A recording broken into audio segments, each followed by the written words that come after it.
નમસ્કાર દર્શક મિત્રો, એસડી ન્યૂઝ ગુજરાતી ચેનલ પર આપનું સ્વાગત છે અને હું આપની સાથે વૈશાલી પુવારુ કરીશું નજર આજના સમાચારો પર। અંકલેશ્વરથી ઝઘડિયા તાલુકામાંથી પસાર થતી અંકલેશ્વરથી રાજપીપળા રોડની બ્રોડગેજ રેલવે લાઇન બન્યા પછી રેલવે દ્વારા બનાવવામાં આવેલા ગરનાળાના કારણે ચોમાસા દરમિયાન અંકલેશ્વરથી રાજપીપળા સુધીના તમામ અસર કરતા ગ્રામજનો હાલાકી ભોગવી રહ્યા છે। ઝઘડિયા તાલુકાના રાણીપુરા બસ સ્ટોપથી રાણીપુરા ગામને જોડતા રોડ પર રેલવે વિભાગ દ્વારા 27A અને 28 નંબરના ગરનાળા બનાવવામાં આવ્યા છે।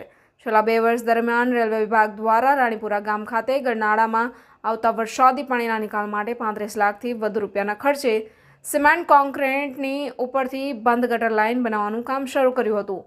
ગોકળ ગતિએ ચાલતા કામ ઇજારાદાર દ્વારા અધૂરું મૂકી દેવામાં આવ્યું છે।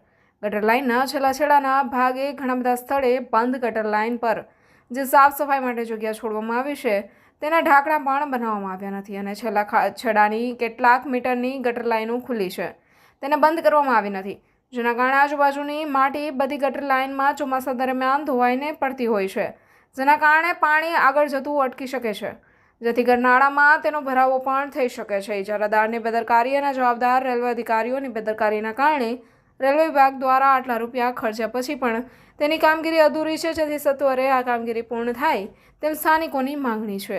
Reporter Jayesh Prajapati, SD news Gujarati, Ankleshwar.